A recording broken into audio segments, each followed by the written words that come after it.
Good morning. Israel's political spectrum is robust and active.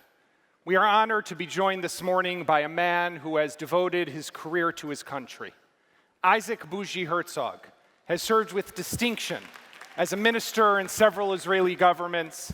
While his ministerial assignments required him to focus on domestic policy, Bougie has always helped to lead his nation's quest for peace. Please welcome the chairman of the Zionist Union and the Labor Party, and leader of Israel's opposition, the Honorable Isaac Bougie Herzog.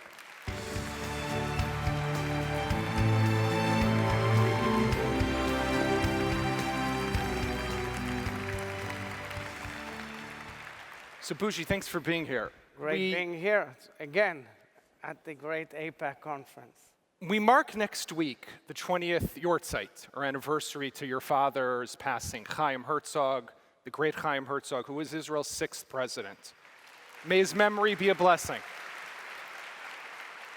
President Herzog was a galvanizing force and gave Israelis hope at a time of dire and danger during the Six-Day War. He also gave a beautiful speech here at AIPAC. It was one of his last appearances before he passed away in 1997. And to all of you, I recommend Down in the Village, an amazing movie you can watch, some of the speeches by President Chaim Herzog.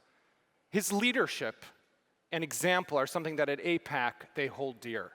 But what do you think he would want Israelis and Americans to hear today in 2017? I'd like, first of all, to acknowledge the fact that AIPAC is commemorating my late father, Chaim Herzog. I'm here with my brother, Brigadier General Mike Herzog of the IDF. And we are indeed honored because our late father was an exceptional human being. For all of those who want to know a bit more, he was born in Ireland. He fought in the British Army in World War II. He participated in the landing in Normandy. He liberated Bergen-Belsen.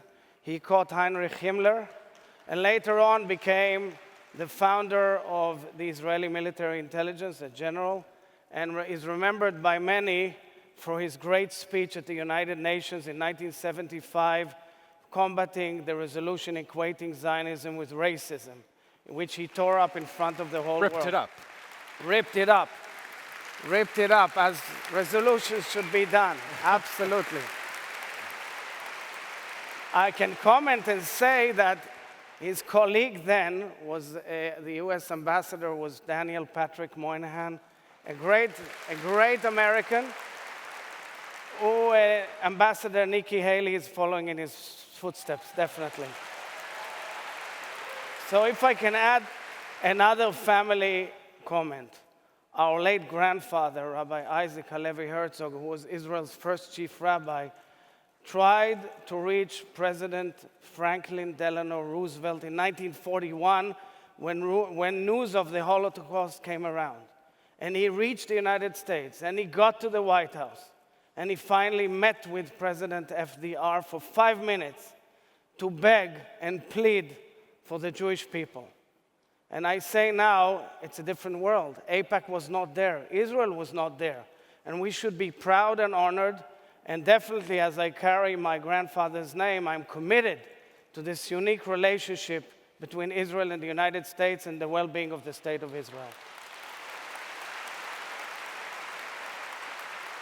Just a few weeks ago, it was reported that you were heavily involved in a push about a year ago to jumpstart negotiations, a regional peace deal. Maybe there was a summit that went on in Aqaba between the Prime Minister, King Abdullah, President Sisi from Egypt. So I'd like to ask you, first of all, what happened? Why did it fall apart? But also, there were those who said at the time, when you were negotiating, maybe joining the government, that you're committing political suicide. But you still were negotiating. What was motivating you? What was motivating me is the fact that I'm the leader of the labor movement, the movement which was led by the great Yitzhak Rabin and the great Shimon Peres, and they understood what the founding father of the state, David Ben-Gurion, said. When I had to take the choice, Ben-Gurion said it in 1949, between the unity, the wholeness of the land, or between that and the Jewish state, I preferred the Jewish state. That was the reason. And that is the reason I believe, really, lucidly, coldly, I know it's difficult, and none of us is forgetting our commitment to the great land of Israel or how deep it runs within us. But at a given moment, we will have to take that decision to see how we separate from the Palestinians and make sure that there will be an unequivocal presence of the Jewish homeland, of the nation state, of the Jewish people eternally. And that is why when I identified, after heavy negotiations and talks with the American administration, with then Secretary of State John Kerry, with leaders, prominent leaders in the region, with prominent world leaders, that there is a golden opportunity to pick up this regional opportunity which everybody is speaking about and move forward. I presented it to Benjamin Netanyahu and I said, let the two major political forces in Israel go together and break the impasse. And I must say that I did believe then, and I got beaten badly by all my opponents from within and from without. But for the well-being of the state of Israel, I said to myself, I'm willing to pay that price. Unfortunately, because of a small minority of extreme movements of politicians from within Likud and from within the National Jewish Home, which is the Settlers Party in Israel, Netanyahu backed off and caved. And I say now, there is another opportunity with this administration for a great change in the region. Tomorrow we will mark 15 years to the launching of the Arab Peace Initiative. And I believe Israel should respond to that initiative. And I believe we should identify the peace opportunity. And I believe we should make another effort.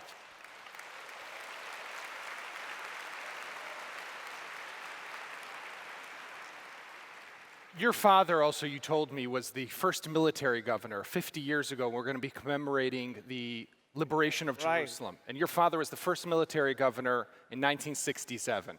So this sits close to you at heart. But what is your vision for advancing peace with the Palestinians? And there's been some skepticism, right, in your party, in your camp especially, about this administration.